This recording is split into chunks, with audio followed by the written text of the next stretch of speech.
Burung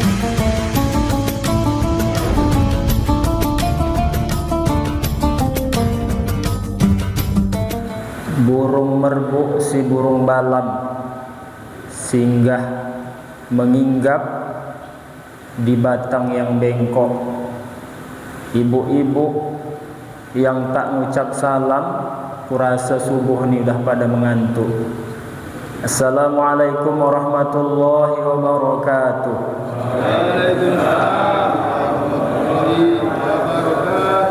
Alhamdulillahi rabbil alamin.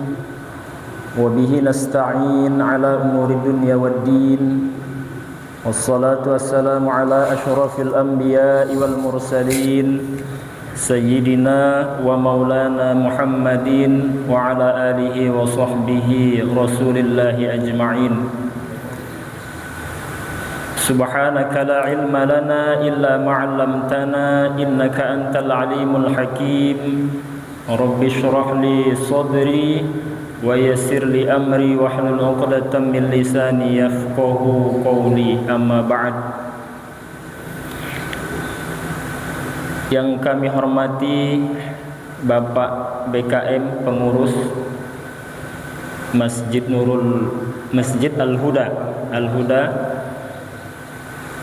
Bapak Ibu jamaah salat subuh yang dimuliakan Allah Subhanahu wa taala.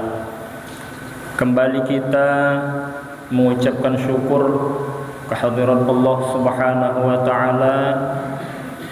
Di subuh yang mulia ini Allah masih memberikan kita berupa nikmat, utamanya nikmat iman dan Islam, kemudian juga nikmat kesehatan, kesempatan, sehingga kita dapat kembali berkumpul di Masjid Al-Huda ini untuk melaksanakan sholat subuh berjamaah sekaligus mendengarkan tausiah subuh.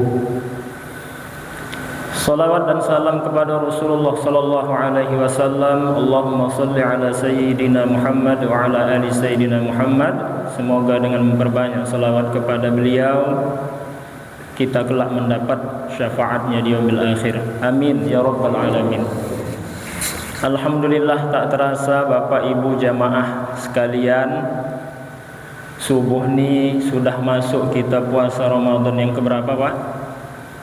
Ke-25. 25 ya Pak ya? Bukan 29, bukan? 25 ya. Nak raya aja Ustaz nih katanya. 25 dah masuk ke 25. Artinya tak sampai seminggu lagi Ramadan akan meninggalkan kita. Rasa-rasanya Pak, terngiang-ngiang masih di pikiran kita lagi. Baru sajalah Menteri Agama mengumumkan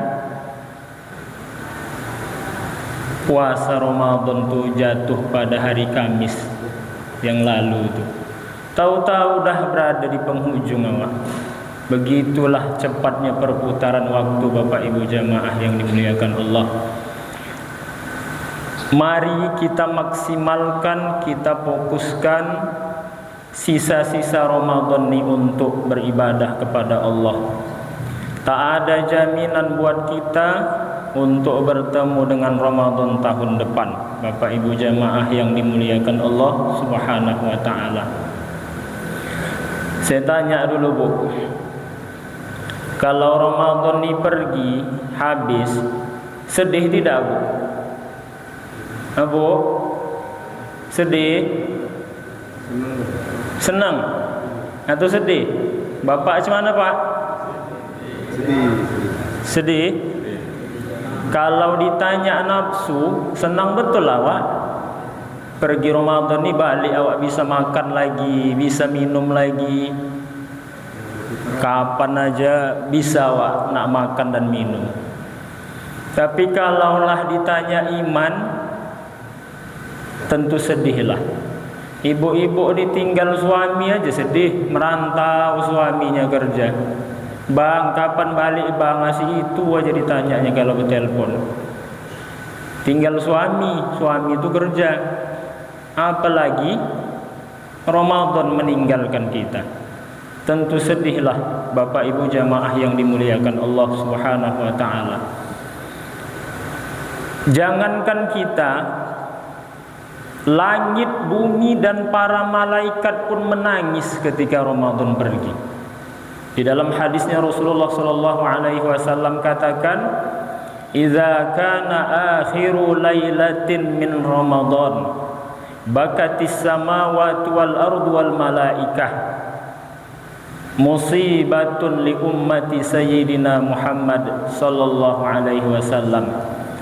Qila qala Rasulullah sallallahu alaihi wasallam, "Hiya dhahabu Ramadan li'anna ad-da'awat fihi mustajabah was shadaqatu maqbulah." Kata Rasulullah sallallahu alaihi wasallam, apabila datang akhir malam Ramadan, nangis langit, bumi dan para malaikat karena musibah untuk umat Nabi Muhammad sallallahu alaihi wasallam. Jadi Ramadan meninggalkan kita nih Bapak Ibu, satu musibah. Satu musibah untuk kita umat Muhammad sallallahu alaihi wasallam. Sahabat bertanya, "Ayu musibah ya Rasulullah?" Musibah apa Rasulullah? Kata sahabat. Rasulullah menjawab, "Hiya zahabu Ramadan." Yaitu perginya Ramadan, meninggalkan kita. Karena di dalam Ramadan ini doa-doa diijabah oleh Allah. Was-shadaqatu maqbulah. Sedekah kita diterima oleh Allah Subhanahu wa taala. Maka sisa-sisa Ramadan yang tak sampai seminggu lagi ini, atau lebih kurang 5 hari, kita perbanyak berdoa kepada Allah Subhanahu wa taala. Apa nak diminta-minta, ud'uni astajib lakum, kata Allah. Mintalah kepadaku, niscaya aku akan ijabah, akan aku kabulkan, kata Allah. Ibu minta kepada Allah, murahkan rezeki suami, biar banyak beli baju lebaran tuh, Bu. Karena ibu-ibu nih kalau tak lebih dari sepasang tak senang dia. Bu, berapa pasang dah, Bu? 4 pasang dah. Banyak minta kepada Allah, lancarkan rezeki suami itu, Bu. Ibu-ibu ni jilbabnya pun setiap tempat beda-beda aku tengok. Nak undangan lain, nak di rumah lain, pergi ke pajak lain. Tiap tempat beda-beda, bukan? Mukenanya gitu juga. Ada mukena cap matahari. Ada, Bu, cap matahari mukena. Cap matahari berbintik-bintik, tak lalat ku tengok udah. Nah, kalau itu janganlah pakai pula lebaran ni. Nah, tu cap matahari tu bintik-bintik udah kena tak lalat dia. Minta sama suaminya ganti itu. Doakan suami banyak rezeki. Banyak-banyak doa, minta sama Allah, terutama keampunan dalam diri kita. Tak terhitung dosa-dosa yang sudah kita lakukan Bapak Ibu, dari setelah balik sampailah saat ini. Kullu bani Adam khata'un, kata Rasulullah. Setiap manusia tu, setiap anak cucu Adam tu punya salah. Wa khairul khata'in tawwabun, dan sebaik-baik kesalahan adalah bertaubat kepada Allah.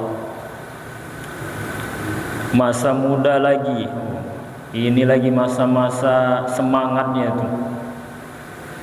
Banyak betul lah dosa yang sudah kita perbuat. Minta ampunan sama Allah di bulan Ramadan ni. Celakalah, kata Rasulullah, orang yang habis Ramadan tapi dosanya tak diampunkan oleh Allah Subhanahu wa taala. Kemudian was-shadaqatu maqbulah. Perbanyak sedekah di bulan Ramadan ni. Rasulullah tu orang yang rajin bersedekah. Tapi ketika masuk Ramadan, lebih rajin lagi bersedekahnya. Ayu shadaqatu afdal, kata sahabat. Kapan sedekah itu yang afdal Rasulullah? As-shadaqatu fi Ramadan, kata Rasulullah. Sedekah di dalam bulan Ramadan. Nah, perbanyak Bapak Ibu jamaah yang dimuliakan Allah, sedekah di bulan Ramadan nih. Saya baca dalam kitab Tanbihul Ghafilin yang ditulis oleh Muhammad Ibrahim As-Samarqandi atau Abu Laith As-Samarqandi. Beliau katakan, alaika bis shadaqah, mestilah kamu bersedekah, kata ulama tersebut. Bima qalla au kasur, sedikit ataupun banyak. Fa inna fis shadaqati 'asyara khisalin mahmudatin, sesungguhnya di dalam sedekah itu ada 10 cabang kebaikan, ada 10 cabang pujian. Khamsatun fid dunya wa khamsatun fil akhirah, 5 di dunia yang kita dapatkan, 5 pula di akhirat. Jadi ada 10 kebaikan untuk orang yang bersedekah. Saya singgunglah sedikit nih. Ini saya kutip dari kitab Tanbihul Ghafilin. 5 yang di dunia kita dapatkan asbab kita bersedekah. Yang pertama, tathhirul mal, membersihkan harta kita, mensucikan harta kita. Kadang mau jugalah mencari nafkah ni terselip yang syubhat, yang haram. Maka untuk membersihkan itu semua dengan sedekah. Belum lagi nanti dalam jual beli yang sia-sialah cakap awak antara penjual dan pembeli, yang dusta, yang bohong, ya, sumpah. Untuk membersihkan itu semua dengan sedekah. Saya kasih contoh. Kalau udah ke pajak, ini ibu-ibu lah yang sering nih, bang berapa ayam nih sekilo, kata ibu itu. Dibilang abang tuh, bu, ini sudah harga pas 30.000 sekilo, modalnya ini 28.000 nih bu, aku ngambil untung 2.000 aja. Mana nih kira-kira Pak? Padahal tak sampai 28.000 modalnya, dibilangnya gitu. Dah masuk bohong dalam jual beli. Kira-kira harta yang didapatnya itu cemana lah pula hukumnya? Ibu-ibu gitu juga yang beli. Bang, ku tanya abang sebelah tuh yang dekat sana, tak sampai 30.000, 28.000-nya katanya. Padahal sana lebih 30. Dibilangnya sana 28. Nah, jadi pembeli dan penjual sama-sama nipu. Untuk membersihkan hal-hal yang seperti itu, bis shadaqah, dengan sedekah, insyaallah bersih harta kita itu. Bapak Ibu jamaah yang dimuliakan Allah. Itu yang pertama yang kita dapatkan di dunia, tathhirul mal, bersih harta kita. Kemudian yang kedua, tathhirul badan minaz-dzunub, membersihkan badan kita ini, tubuh kita ini dari dosa-dosa. Sedekah itu juga dapat menggugurkan dosa-dosa kita. Kama qala ta'ala, sebagaimana Allah Subhanahu wa taala berfirman dalam Quran, khudz min amwalihim shadaqatan tutahhiruhum wa tuzakkihim biha. Ambillah dari harta mereka itu sedekah. Ia akan membersihkan badan mereka dan mensucikan badan mereka biha, dengan sedekah itu. Nah, jadi dosa-dosa awak ini sedikit demi sedikit hilang, gugur. Kalau dosa-dosa kecil tanpa kita bertaubat pun gugur dia Bapak Ibu. Ngambil wudhu kita, hilang dosa-dosa kecil tuh. Puasa kita dari Ramadan ke Ramadan, gugur dosa.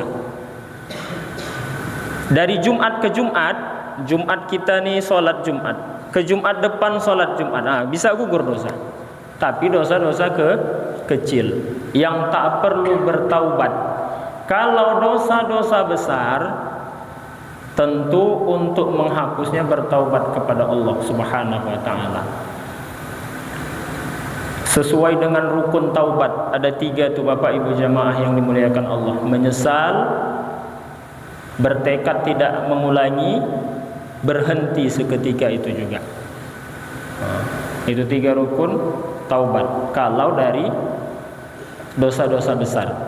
Tapi kalau dosa-dosa kecil, banyak cara Allah untuk menggugurkan dosa-dosa kecil kita. Bapak Ibu jamaah yang dimuliakan Allah, yang ketiga yang kita dapatkan asbab kita bersedekah ialah daf'ul bala'i wal amrad, menolak bala, bencana dan penyakit. Jadi dengan bersedekah bencana nak datang, ditolak Allah. Penyakit nak datang, ditolak Allah. Janganlah udah sakit baru sedekah. Kadang itu pula kita nih, udah sakit baru banyak sedekah. Udah mati, baru disedekahkan. Belum tentu lagi nanti ahli waris kita tuh nak menyedekahkan harta yang kita tinggal tuh. Lagi sehat ginilah banyak-banyak kita sedekah. Ahli waris nih anak-anak kita tak tahu kita, ya, apakah mau dia menggunakan harta yang kita tinggal itu ke jalan Allah atau tidak. Entah merebut aja orang tuh, digunakannya untuk yang lain-lain. Lagi kita sehat nih Bapak Ibu jamaah yang dimuliakan Allah. Sedekah itu tak mesti banyak, ya. Makanya ada apa tuh peribahasa tuh ya, biarlah sedikit yang penting ikhlas. Tapi ada yang lebih bagus lagi, biarlah banyak yang penting ikhlas. Banyak ikhlas itulah pula lebih baik. Maka dari sehat kita inilah perbanyak untuk bersedekah kepada Allah. Tak ada jaminan anak-anak kita nanti mau menyedekahkan harta kita tuh. Di dalam hadisnya Rasulullah katakan, da'u amradakum bis shadaqah. Obatilah penyakit-penyakit kamu dengan sedekah. Kalau tak sempatlah lagi sehat atau tak terbuat sedekah waktu sehat tuh, lagi sakit lah, sedekahkan harta yang ada itu. Sedikit pun sedekah itu tidak akan membuat kita menjadi miskin, tidak akan membuat kita berkurang harta. Maka perbanyak sedekah Bapak Ibu jamaah yang dimuliakan Allah. Ya, apalagi bulan Ramadan nih, berlipat-lipat ganda Allah kasih pahalanya. Asyru amthaliha ila sab'ati mi'ati di'fin. Dalam hadisnya Rasulullah katakan 10 kebaikan sampai 700 kali lipat kebaikan. Untuk orang yang berbuat amal solih di bulan Ramadan ini.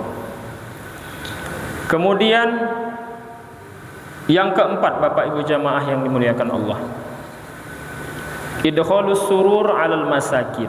Sedekah itu membuat hati orang miskin menjadi senang. Kalaulah senang hati orang miskin tu sebab awak bersedekah, kira-kira dapat pahala tidak itu? Dapatlah. Tentulah dapat pahala Bapak Ibu jamaah yang dimuliakan Allah. Tak bisa dia beli beras sebab kita sedekah, bisa dia makan satu hari itu.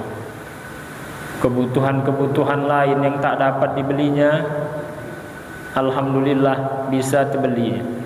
Apa tak senang kali hatinya itu. Ini puasa nih mengajarkan kita untuk merasakan hal yang sama dengan orang miskin tuh. yang tak tentu makannya Bapak Ibu. Awak alhamdulillah satu hari bisa 3 kali makan. Dia jangankan untuk besok, untuk yang hari ini pun bingung dia mikirkan untuk makan tuh di mana nak dapatnya.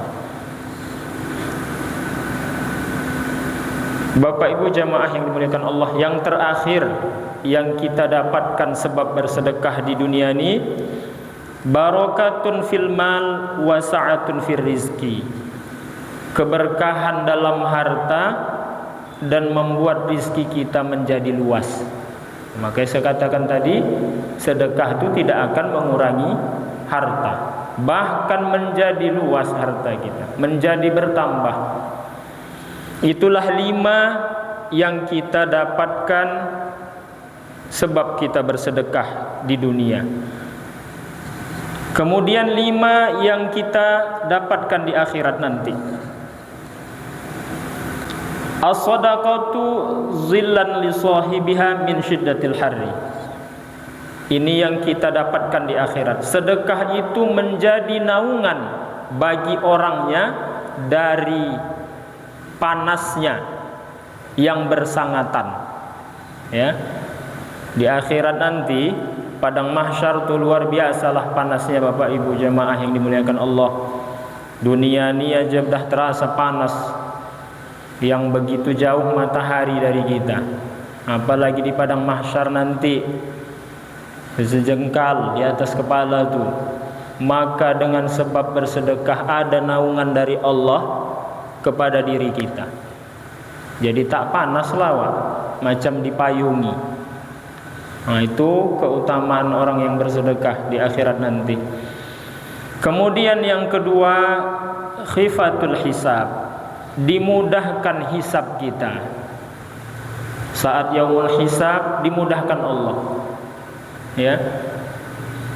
Yang ketiga, tasqalul mizan, diberatkan timbangan kita oleh Allah Subhanahu wa taala pada hari yaumul mizan, di mana saat amal ibadah kita ditimbang, tak tahu awak berat baik atau berat yang buruk. Tapi dengan sedekah insya Allah jadi berat timbangan tuh. Entah-entah sama pula, ya kan? Ada sedekah kita, pahala sedekah ditunjukkan Allah, jadi berat timbangan kita tuh nanti di akhirat. Jawazu ala sirat, yang keempat, dipercepat melewati titian as-sirat.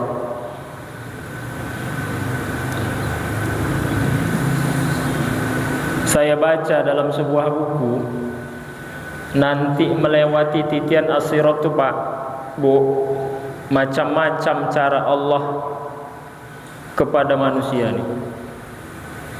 Tergantung amal ibadahnya di dunia lah. Ada yang merangkak dia melewati titian as-sirat itu, tapi sampai juga. Ada yang macam kilat, nyampe. Ada yang jalan biasa, tapi tak sampai, tengah-tengah jatuh. Sebab kita bersedekah Allah mudahkan, Allah percepat ketika kita melewati titian as-sirat. Begitulah luar biasanya keutamaan sedekah ini Bapak Ibu jamaah yang dimuliakan Allah. Yang terakhir, yang kelima, ziyadatud darajat fil jannah, dinaikkan derajat kita dalam surga. Orang-orang yang bersedekah dinaikkan Allah derajatnya di dalam surga. Itulah 5 yang kita peroleh di akhirat. 5 di dunia, 5 pula di akhirat. Bapak Ibu jamaah yang dimuliakan Allah, selain amalan-amalan yang saya sebutkan tadi, tak lupa juga amalan kita membaca Al-Quran. Ramadan ini juga disebut Syahrul Quran, bulan diturunkannya Al-Quran. Tentu kita tidak mau melewati Ramadan ini tanpa membaca Al-Quran Bapak Ibu. Kalau kita lihat para sahabat Nabi, para salafus solih, ulama-ulama terdahulu, mereka berlomba-lomba membaca Al-Quran. Al-Imam Hanafi itu dalam riwayat satu hari bisa 3 kali khatam Al-Quran. Satu hari, bukan 3 juz, 3 kali khatam Al-Quran. Al-Imam Asy-Syafi'i luar Ramadan 1 kali khatam Al-Quran, masuk Ramadan 2 kali khatam Al-Quran. Kemudian Utsman bin Affan, sahabat Rasulullah, dalam sholat witirnya 1 rakaat khatam Al-Quran. Sholat witir aja 1 rakaatnya. Cobalah dulu. Abdullah bin Zubair dalam 1 malam hafal khatam Al-Quran dalam 1 malam, sahabat Rasulullah Abdullah bin Zubair. Kira-kira bisa kita tandingi para ulama, para sahabat Nabi itu? Bisa Bapak Ibu? Mana terbuat awak? Udah cepat pun awak baca, tak bisa. Kutanya dulu ibu-ibu, ini udah berapa kali khatam Bu? Ini Ramadan dah nak habis nih. Ya Bu? 1 kali udah? Bapak udah berapa kali Pak? 1 kali? Alhamdulillah kalau udah 1 kali. Paling tidak 1 kali pun jadilah kita khatam Al-Quran. Tak bisa macam sahabat, macam ulama, 1 kali pun jadi menghatamkan Al-Quran ini. Mereka, para sahabat dan para ulama itu tentu membacanya walaupun cepat begitu sesuailah dengan ilmu tajwid. Jangan kita beranggapan sampai mereka bisa 3 kali khatam, 1 kali khatam dalam 1 hari, asal-asal mereka bacanya. Tidak, mereka ulama. Tak akan mungkin orang tua asal-asal. Orang tu lebih tahu dari kita lagi. Kata Allah, warattilil Qur'ana tartila. Bacalah Quran tu dengan tartil. Tartil tu sesuai ilmu tajwid. Bukan pula macam orang Aceh. Ada orang Aceh ini? Ada? Tak ada? Ada ya? Orang Aceh baca lain. Zalikum khairul lakum in kuntum ta'lamun. Tidaklah pula begitu. Minta izin aku nih Pak ya. Atau orang Padang? Ada orang Padang? Ada? Innal insana li rabbih lakanwi, gitu. Lakanwi, gitu. Nah, itu orang Padang pula. Orang Jawa, ada orang Jawa? Wah, ini orang Jawa. Mau aku sebutkan orang Jawa baca tidak? Sebutkan aja lah ya. Jangan pula tak dikasih aku pulang nanti. Sudah aku sebutkan, dijegat pula aku pulang nanti. Kalau orang Jawa baca, tapi bukan Jawa di sini. Nah, aku kuatkan lagi tuh, biar selamat aku pulang. Bukan Jawa di sini, ada Jawa di sana. Belajarlah kakek ini sama cucunya. Kek, baca wahyu yang pertama kali turun nih Kek, dari Jibril kepada Nabi Muhammad SAW, surah Al-Alaq ayat 1 sampai 5. Dicontohkan cucunya lah. Bismillahirrahmanirrahim. Iqra bismi rabbikal ladzi khalaq, kata cucunya. Datang kata kakek itu, iki rokok katanya. Nak nyebutkan ikra, iki rokok katanya. Coba nyebutkan ikra, iki rokok. Udah nanti ku belikan rokok, kata cucunya. Kakek baca aja lah dulu tuh. Disebutnya juga begitu, iki rokok, belikan cucunya rokok, betul-betul. Nah Kek, nah kau hisap Kek. Udah dihisapnya, baru bisa ada ikra katanya. Coba lah. Rokok rupanya obatnya Bapak Ibu jamaah yang dimuliakan Allah.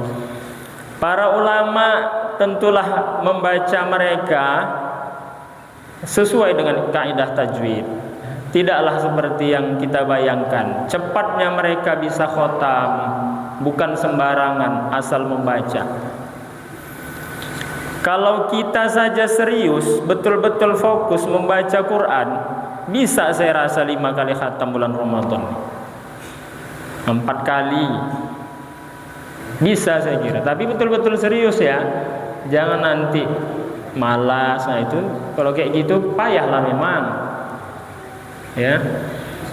Untuk ukuran kita ini tak bisa banyak kali khatam, paling tidak sedikit, tapi kita tadabburkan ayat Al-Quran tuh.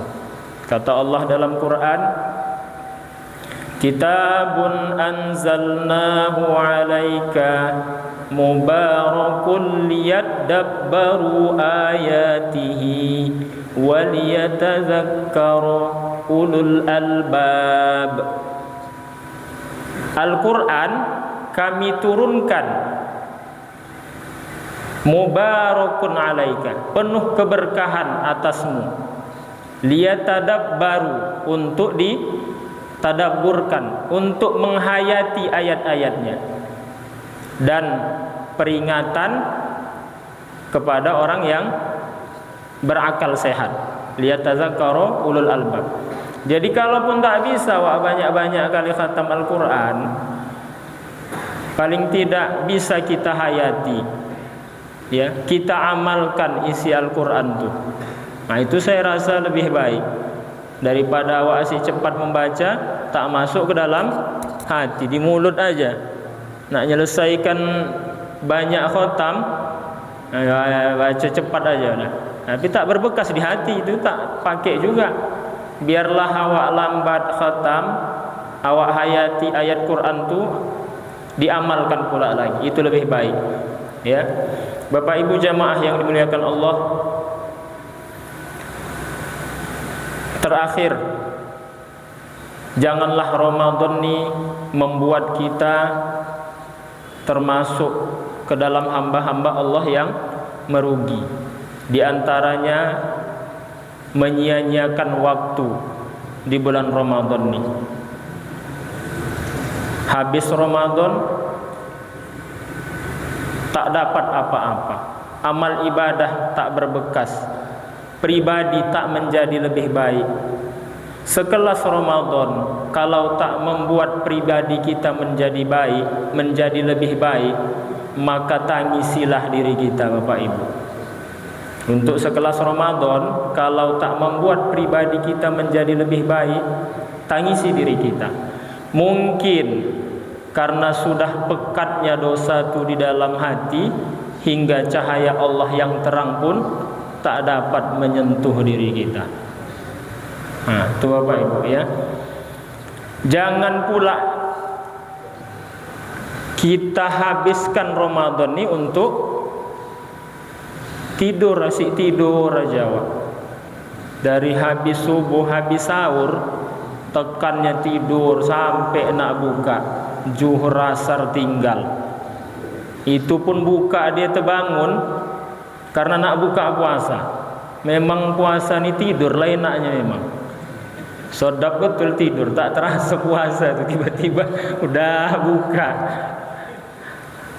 Ustaz, tapi ada hadis, naumus shaim ibadatun wa sumtuhu tasbihun wa du'auhu mustajabun wa amaluhu mudha'afun. Tidurnya orang puasa itu ibadah. Itu pula alasan dia.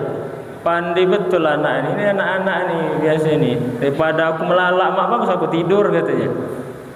Itu jadi alasannya. Tidur orang puasa itu ibadah. Puasanya tasbih, macam orang bertasbih, subhanallah subhanallah. Doanya diijabah, amalnya dilipat gandakan oleh Allah. Ini hadis ada yang mengatakan maudhu, palsu, karena perawinya dusta, kazab. Pendusta itu tak bisa meriwayatkan hadis. Ada yang mengatakan hadis ini doif, lemah. Kalau doif masih bisa diamalkan. Kalaulah dari satu hari itu tidur dari habis subuh sampai nak maghrib, zuhur, asar tinggal, nak dapat pahala pula, ada enak betul lah itu. Itu bukan latihan puasa, itu namanya latihan apa Pak? Latihan meninggal. Nak belajar dia meninggal itu cuma nasi tidur kerjanya. Jangan sampai kita begitu Bapak Ibu jamaah yang dimuliakan Allah. Betul-betul kita manfaatkan waktu yang ada di bulan Ramadan ini. Tinggal beberapa hari lagi ini. Tak tahu pula kita, entah selesai entah tidak Ramadan kita lewati, entah sebelum Ramadan udah panggil Allah pula, tak tahu ya. Terlebih di 10 akhir Ramadan nih, Rasulullah di 10 akhir itikaf, diajaknya keluarganya. Idza kana dakhala al-ashru, kata Rasulullah, apabila telah masuk 10 akhir, syadda mi'zarahu, Rasulullah kencangkan sarungnya, wa ahya lailahu, Rasulullah hidupkan malam-malam 10 akhir Ramadan itu, wa ayqaza ahlahu, dan Rasulullah bangunkan keluarganya untuk menghidupkan malam-malam itu dengan ibadah kepada Allah. Maksud mengencangkan sarung itu, ia tinggalkan bininya, tidak, mohon maaf, tidak berhubungan. Nah, itu dikencangkan sarung maksudnya. Bukan sarung itu diikat ketat-ketat, bukan begitu maksudnya. Tinggalkan istri itu, fokus beribadah. Nah, ini 10 akhir nih. Saya lihat juga di dalam kitab rumusnya, kalau puasa jatuh hari Kamis, Lailatul Qadar malam 25, malam tadilah. Kan ada hari-hari yang dijelaskan oleh ulama tuh. Hari ini puasa, Lailatul Qadar hari malam ini gitu. Jadi saya baca, kalaulah puasa hari Kamis, Lailatul Qadar malam ke-25, malam tadilah. Itu pun belum tentu juga, Bapak Ibu jamaah yang dimuliakan Allah. Dibuat Allah Lailatul Qadar nih tanpa kita ketahui, biar Allah ingin kita ini berlomba-lomba untuk berbuat kebaikan, fokus beribadah. Nanti kalau dibilang Allah Lailatul Qadar pada malam 25, udah malam 25 itu aja orang ibadah, habis itu tinggalkan ya. Nah, itulah hikmah dari Lailatul Qadar itu tak diketahui. Di antaranya itulah Bapak Ibu jamaah yang dimuliakan Allah. Udah cukup nih Pak, udah lah ya. Bu, udah cukup lah. Udah setengah jam lebih udah. Nak minum aku tak bisa minum. Bapak Ibu jamaah yang dimuliakan Allah, mungkin sampai di sinilah pertemuan subuh kita ini. Apabila ada kesalahan dalam penyampaian, kekhilafan, mohon maaf saya kepada Bapak Ibu jamaah sekalian. Kepada Allah saya mohon ampun. Usikum wa iyaya bittaqwallah. Wassalamualaikum warahmatullahi wabarakatuh.